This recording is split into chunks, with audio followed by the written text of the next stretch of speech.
গোঘাটে প্রাক্তন তৃণমূল নেতা ফরিদ খানের বাড়িতে পুলিশের তল্লাশি, উদ্ধার গুরুত্বপূর্ণ নথি।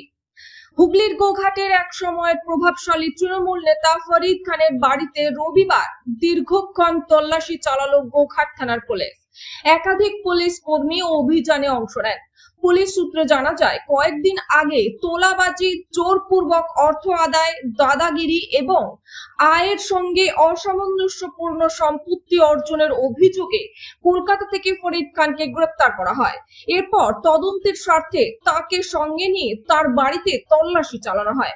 তল্লাশি চলাকালীন পুলিশ বেশ কিছু গুরুত্বপূর্ণ নথি উদ্ধার করেছে বলে জানা গিয়েছে।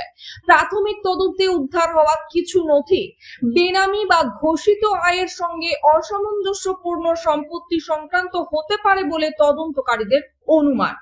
তদন্তের স্বার্থে এই নথিগুলি বাজেয়াপ্ত করা হয়েছে। প্রায় সারা দুপুর ধরে চলে এই তল্লাশি অভিযান। তদন্তে উঠে আসা বিভিন্ন তথ্য, উদ্ধার হওয়া নথি খতিয়ে দেখে আদালতে পেশ করার জন্য প্রয়োজনীয় আইনি প্রক্রিয়া শুরু করেছে পুলিশ। যদিও এই অভিযোগগুলির বিষয়ে ফরিদ খান বা তার আইনজীবীর পক্ষ থেকে এখনো কোনো প্রতিক্রিয়া পাওয়া যায়নি।